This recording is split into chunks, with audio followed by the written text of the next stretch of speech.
So you're watching Caribbean Vibrations TV, coming to you from our studio in Toronto, Canada, as we are practicing social distancing. And we're really lucky right now. We have a good friend of ours, Odessa Chambers. She's an entertainment and film executive in Jamaica, but not just that, she's a Jane of all trades. She also has an amazing podcast, O Access, Reasonings with Odessa. Yes. And so, I mean, if you know, this girl has it all. How are you doing today, Odessa? I am doing good. I'm back off the road. My anxiety is gone. Every time I touch the road, it kind of goes up. Mm-hmm. And then when I get home, I feel good again. But I'm good. I'm blessed to be here, and I'm blessed to see you guys. You know, it's really good to see my Toronto family. Well, again, we're very happy that everything is going well for you. You're there in Jamaica, and we're hearing so much different information. And one of the things that we saw was that Jamaica seemed very progressive when everything happened. So can you tell us a little bit about what the government did to help stop the spread of the virus when everything first broke? The government, listen, I have to big up the Honourable Bro God, as we call him in Jamaica, Andrew Holness, our Prime Minister, and also Christopher Tufton, who is our Minister of Health. It was just action. As soon as they knew about COVID, they didn't wait any time. They didn't take any time to get proactive and start doing things. So I just know that they just started to basically shut down things, because people were like, I'm a Twitter head. So I'm on Twitter, people are on Twitter, they're tweeting. When the first case came in from England, guys, I didn't bring it in.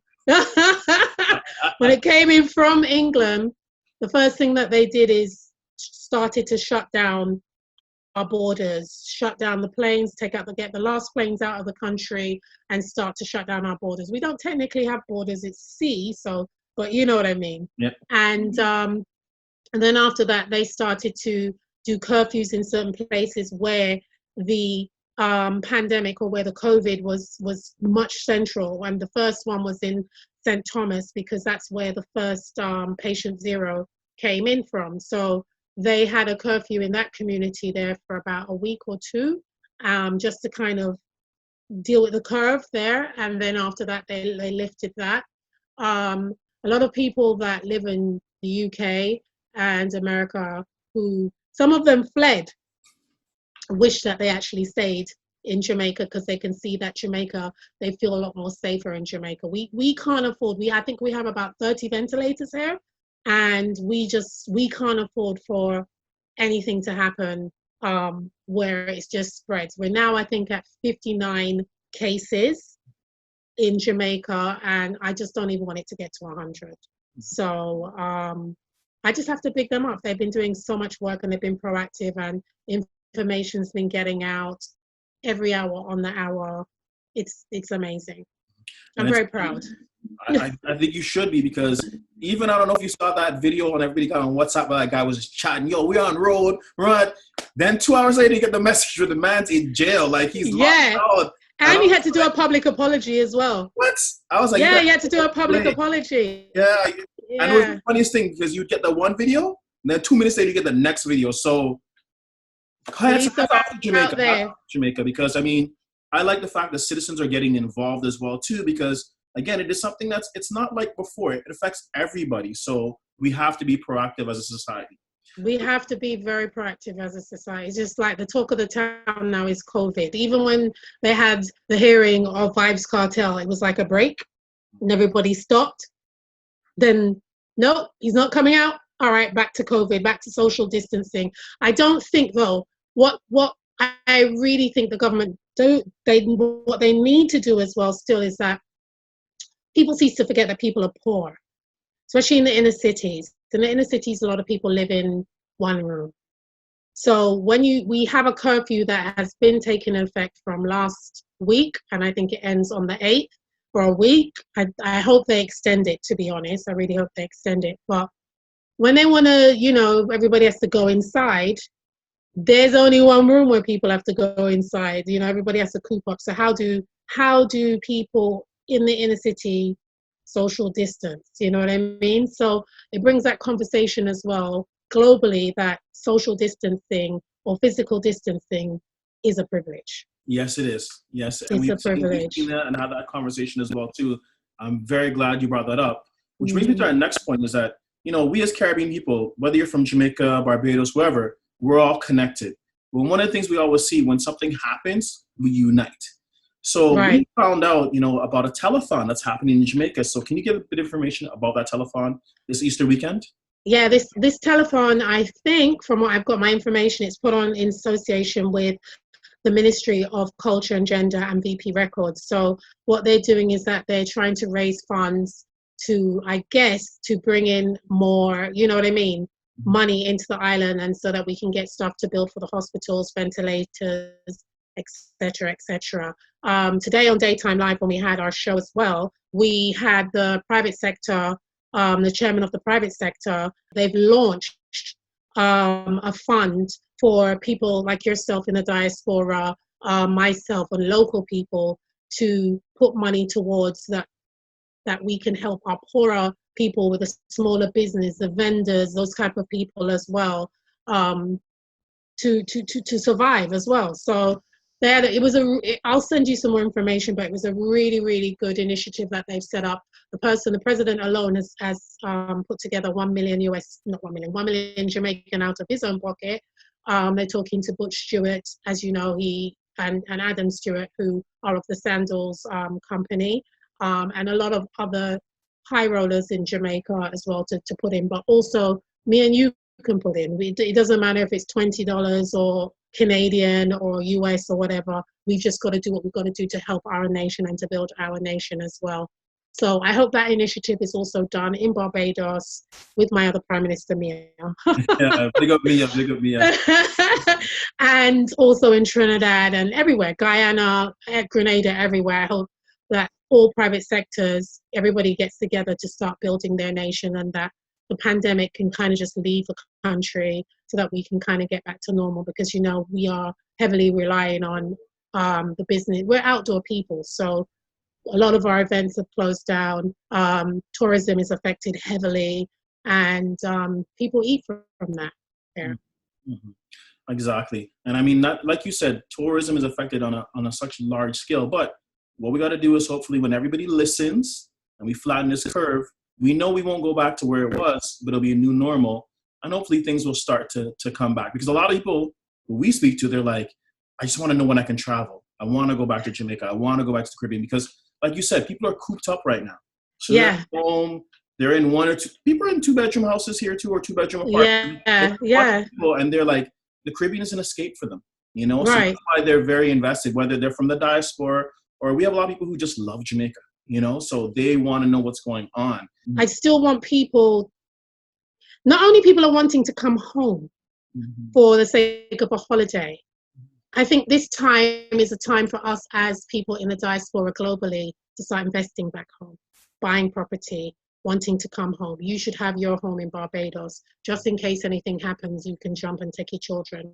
Because the energy, as I said, when I wake up, if I don't turn on the TV or I turn on the radio or anything or go on my Twitter feed, I don't really feel that there's a pandemic happening.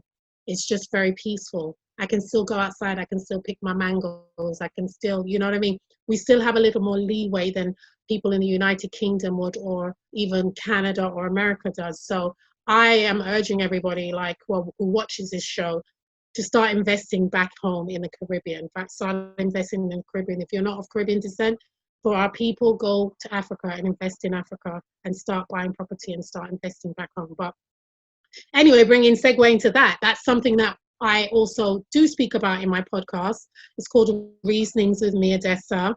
I talk to people like yourself of the diaspora who are of Caribbean or African descent. We all are Africans. And I speak to a lot of celebrities, a lot of key influential people, and we talk about, the culture, the diaspora, etc., etc. But it's very in-depth. You get an in-depth vibe, and it's fun because you know me already. And we do it over drinks as well. We can't leave out the rum, we can't leave out the rum and the wine. We can't leave it out at all. So, and I actually love that part about the segue about the real estate, because as you know, we do a lot of real estate on our show because we've been talking about the same thing. You need to go and invest your money back in the Caribbean, especially from the diaspora. That's how we're going to build it up as well. So I really want to thank you for your time. I know you're down there We're gonna definitely plug your podcast, plug all the things. Definitely. Watch Daytime Live. You know, she's the behind the scenes taking care of that stuff. King of the Yeah, big up Daytime, big up TVJ. Just big up to all media. We're working so hard, and people cease to forget that we're on the front lines as well. The media out there in Canada, the media everywhere globally are out there reporting, entertaining, and informing everybody. And it's imperative to give them their props as well. Yes, we have our nurses and our doctors and stuff, but we are also the essential workers that are out there, keeping you guys informed and entertained at the same time. So big up all the media. I love that. I love it. Thank you so much. Thank you. Say hi to your mom for us. Say hi to your dad. Yes, I will. My dad, he's doing great. With you. And we'll talk all right. Thanks so much, Odessa. Peace.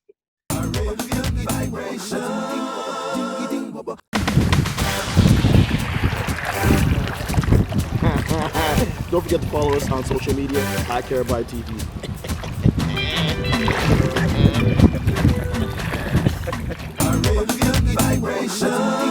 Caribbean Vibrations TV is an award-winning entertainment and lifestyle series dedicated to the culture of the international Caribbean community.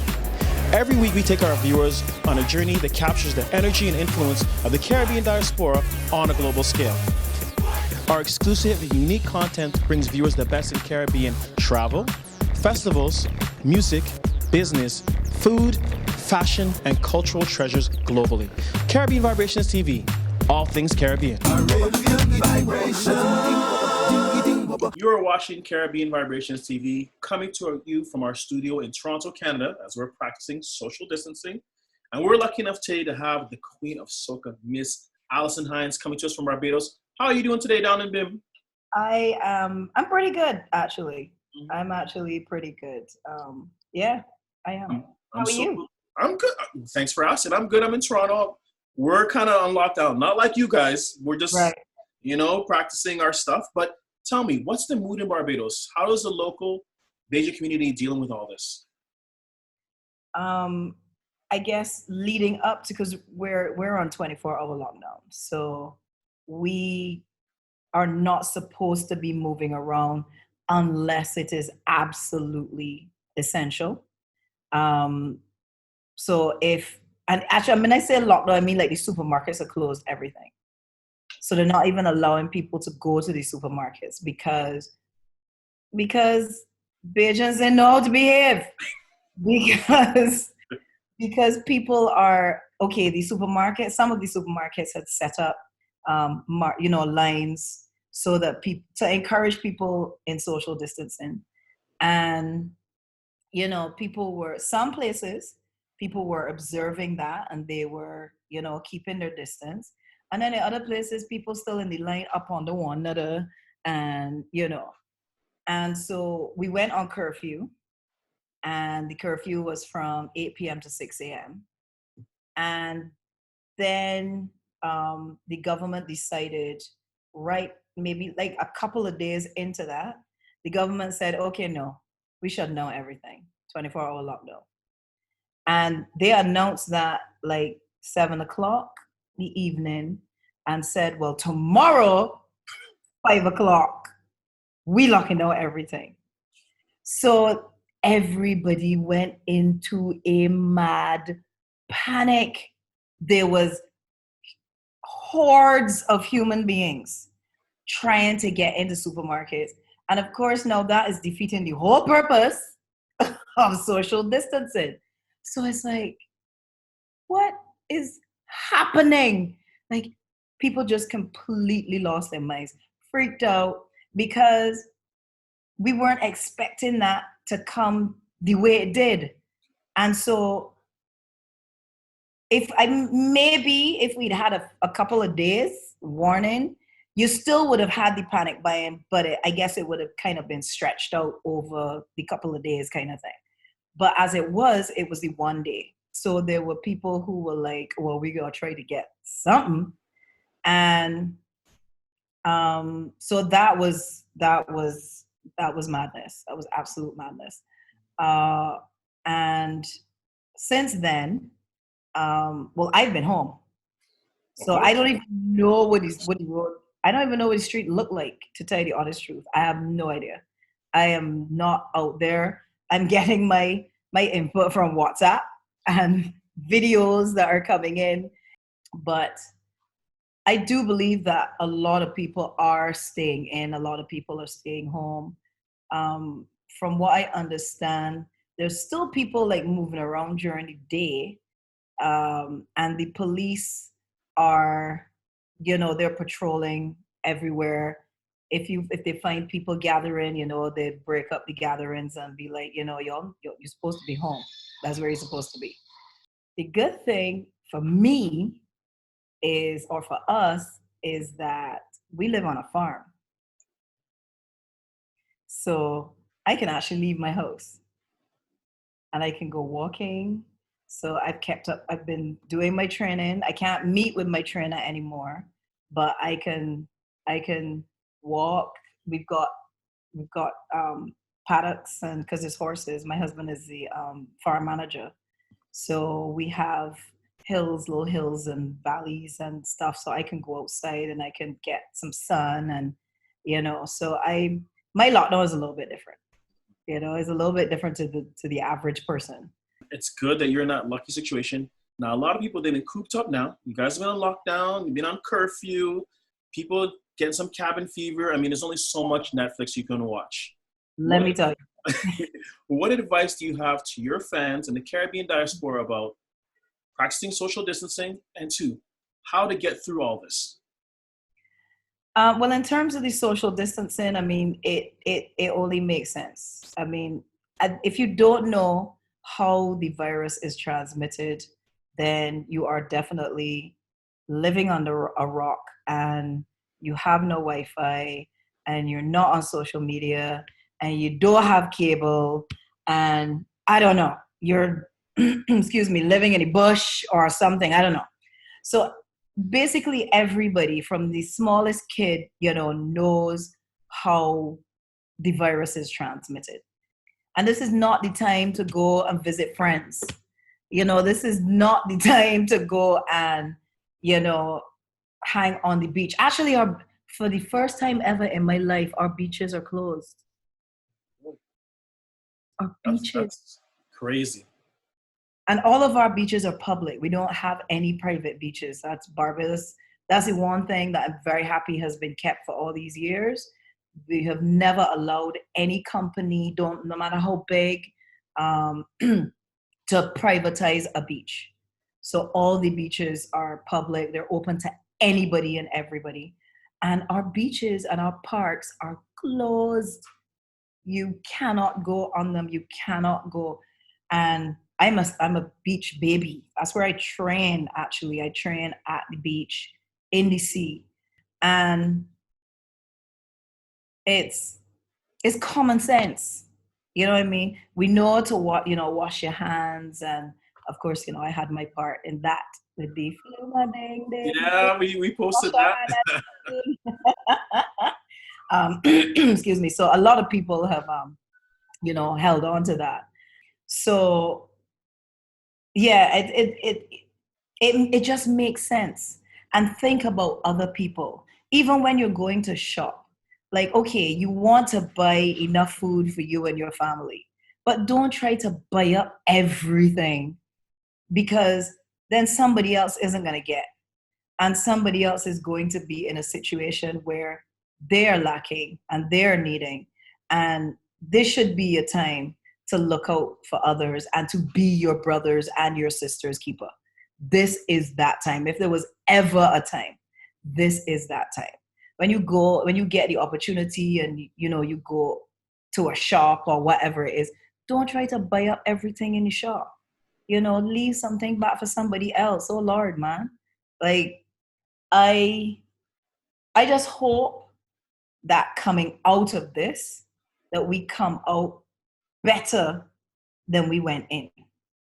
That's like my main thing. I'm just hoping.